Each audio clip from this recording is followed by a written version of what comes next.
सास हो तो ऐसी हो। अंदर से आवाज़, जिंदा हूँ माँ जी। तो फिर मेरी चाय क्यों अभी तक नहीं आई? कब से पूजा करके बैठी हूँ, ला रही हूँ माँ जी। बहू प्यार से बोलती है। बहू चाय के साथ भजिया भी ले आई। सास ने कहा, तेल का खिलाकर क्या मारेगी मुझे? बहू ने कहा, ठीक है माँ जी, ले जाती हूँ। सास ने कहा, रहने दे, अब बना दिया है तो खा लेती हूँ। सास ने भजिया उठाई और कहा, कितनी गंदी भजिया बनाई है तुमने। बहू, माँ जी मुझे कपड़े धोने हैं, मैं जाती हूँ। बहू दरवाजे के पास छिपकर खड़ी हो गई। सास भजिया पर टूट पड़ी और पूरी की पूरी भुजिया ख़त्म कर दी। बहू मुस्कुराई और काम पर लग गई। सास बड़ाई जानबूझकर नहीं कर रही है बहू की। दोपहर के खाने का वक्त हुआ। सास ने फिर आवाज़ लगाई, कुछ खाने को मिलेगा? बहू ने आवाज़ नहीं दी। सास फिर चिल्लाई, भूखे मारेगी क्या? बहू आई सामने, खिचड़ी रख दी। सास गुस्से से, ये क्या है? मुझे इसे नहीं खाना, इसे ले जाओ। बहू ने कहा, आपको डॉक्टर ने दिन में खिचड़ी खाने को कहा है, खाना तो पड़ेगा ही। सास मुंह बनाते हुए, हाँ तू मेरी माँ बन जा। बहू फिर मुस्कुराई और चली गई। आज इनके घर पूजा थी। बहू सुबह 4 बजे से उठ गई। पहले स्नान किया, उसके बाद में फिर फूल लाई, माला बनाई, रसोई साफ़ की, पकवान और भोज बनाया। सुबह के 10 बज गए। अब सास भी उठ चुकी थी। बहू अब पंडित जी के साथ भगवान के वस्त्र तैयार कर रही थी। आज ऑफिस की छुट्टी थी। उनके पति भी घर पर थे। पूजा शुरू हुई। सास चिल्लाती, बहू ये नहीं है, वो नहीं है। बहू दौड़ी दौड़ी आती और सब काम करती। अब दोपहर के 3 बज गए थे। आरती की तैयारी चल रही थी। पंडित जी ने सबको आरती के लिए बुलाया और सबके हाथों में थाली दी। जैसे ही बहू ने थाली पकड़ी, थाली हाथों से गिर गई। सारे लोग तरह तरह के बातें करने लगे। कैसी बहू है, कुछ नहीं आता, एक काम भी ठीक से नहीं कर सकती, ना जाने कैसी बहू उठा लाए, एक आरती की थाली भी संभाल नहीं सकी। उसके पति भी गुस्सा हो गए, पर सास चुप रही, कुछ नहीं कहा, बस यही बोल के छोड़ दिया, सीख रही है, सब सीख जाएगी धीरे धीरे। इतनी बात बोलकर चुप हो गई। अब सबको खाना परोसा जाने लगा। बहू दौड़ दौड़ के खाना देती, फिर पानी लाती। करीब 70-80 लोग हो गए थे। इधर 2 नौकर और बहू अकेली, फिर भी वहाँ सारा काम बहुत ही अच्छे तरीके से करती। अब उसकी सास और कुछ अड़ोस पड़ोस के लोग खाने पर बैठे। बहू ने खाना परोसना शुरू कर दिया। सबको खाना दे दिया गया। जैसे ही पहला निवाला सास ने खाया, तुमने नमक ठीक नहीं डाला क्या? एक काम ठीक से नहीं करती, पता नहीं मेरे बाद कैसे ये घर संभालेगी। आस पड़ोस वालों को तो जानते ही हो ना साहब, वो बस बहाना ढूंढते हैं नुक्स निकालने का। फिर वो सब शुरू हो गए, ऐसा खाना है, ऐसी बहू है, ये वो वगैरह वगैरह। दिन का खाना हो चुका था। अब बहू बर्तन साफ करने नौकरों के साथ लग गई थी। दोस्तों, आस पड़ोस वाले तो मौका ही ढूंढते हैं बात बनाने का।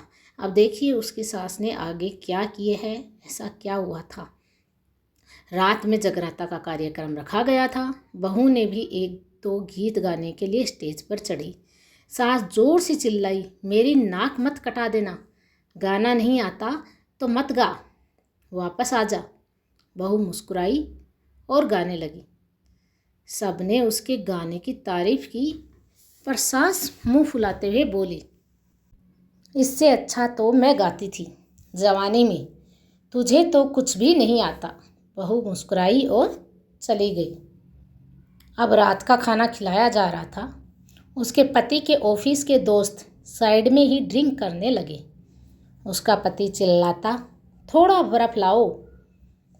तो सास चिल्लाती, यहाँ दाल नहीं है। फिर चिल्लाता, कोल्ड ड्रिंक ला नहीं है, पापड़ ले आओ। इधर उधर आखिर में उसके पति की शराब गिर पड़ी उसके एक दोस्त पर और बोतल टूट गई। पति गुस्से में 2 झापड़ अपनी पत्नी को लगाते हुए कहता है, जाहिल कहीं की, देखकर नहीं कर सकती, तुझे इतना भी काम नहीं आता। सारे लोग देखने लगे।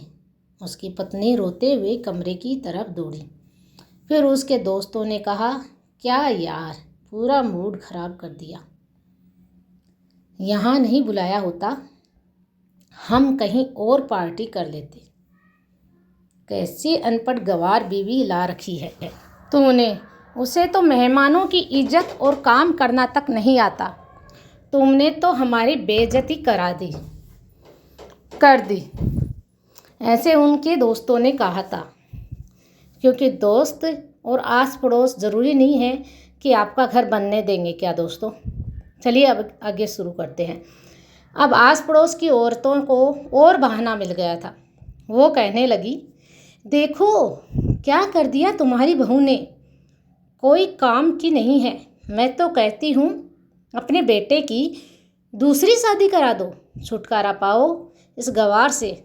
सास उठी और अपने बेटे के पास जाकर उसे थप्पड़ मारा और कहा, अरे नालायक, तुमने मेरी बहू को मारा, तेरी हिम्मत कैसे हुई, तेरी टांग तोड़ दूंगी।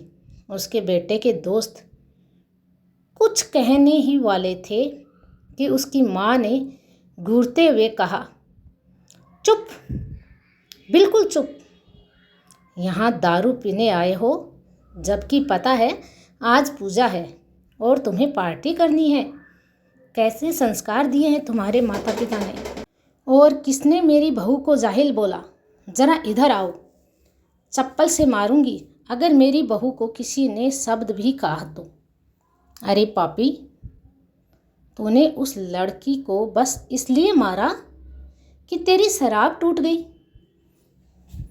पापी, वो बच्ची सुबह 4 बजे से उठी है, घर का सारा काम कर रही है, ना सुबह से नाश्ते किया ना दिन का खाना खाया, फिर भी हंसते हुए सबकी बातें सुनते हुए ताने सुनते हुए घर के काम में लग रही है।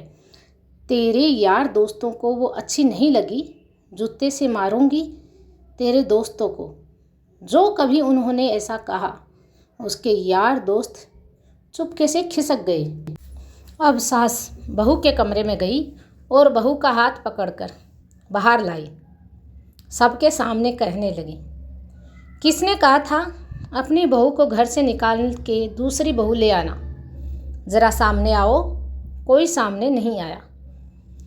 फिर सास ने कहा, तुम जानते भी क्या हो इस लड़की के बारे में, ये मेरी माँ भी है, बेटी भी। माँ इसलिए मुझे गलत काम करने पर डांटती है और बेटी इसलिए कभी कभी मेरे दिल की भावनाएं समझ जाती है। मेरी दिन रात सेवा करती है, मेरे 1000 ताने सुनती है, पर एक शब्द भी गलत नहीं कहती, ना सामने ना पीठ पीछे। और तुम कहते हो दूसरी बहू ले आऊं। याद है ना छुटकी की दादी, अपनी बहू की करतूत। सास ने गुस्से से पड़ोस की महिला को कहा, अभी पिछले हफ्ते ही तुम्हें मियाँ बीवी भूखे छोड़ घूमने चले गए थे। मेरी इसी बहू ने 7 दिनों तक तुम्हारे घर पर खाना पीना, यहाँ तक कि तुम्हारे पैर दबाने जाती थी, और तुम इसे जाहिल बोलती हो।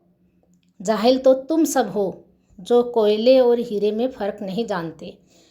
अगर आइंदा मेरी बहू को के बारे में किसी ने एक लफ्ज़ भी बोला तो मुझसे बुरा कोई नहीं होगा, क्योंकि ये मेरी बहू नहीं, मेरी बेटी है। सास ने बहुत ही अच्छी बात कही थी। बहू सिसकियाँ लेते हुए फिर कमरे में चली गई। सास ने एक प्लेट उठाई और भोजन परोसा, रह बहू के कमरे में खुद ले गई। सास को भोजन लाते देखा तो बहू ने कहा, अरे माँ जी, आप क्या कर रही हो, मैं खुद ले देती। सास ने प्यार से ताना मारते हुए कहा। डर मत, इसमें जहर नहीं है, मार नहीं डालूंगी तुझे। तुझे नई सास चाहिए होगी, पर मुझे अभी भी तुम ही मेरे घर की बहू चाहिए। बहू ने अपनी सास को रोते हुए गले से लगा लिया। सास भी रो पड़ी। पहली बार और कहाँ, चल खाना खा ले। फिर मजाक करते हुए कहा, उसके बाद फिर मेरे पैर दबाने चले आना, और ये ख्याल मन में मत लाना कि सास पैर बोलती है दबाने के लिए। किसी दिन मैं इसका गला दबा दूंगी, क्योंकि कभी भी यह सोचती थी।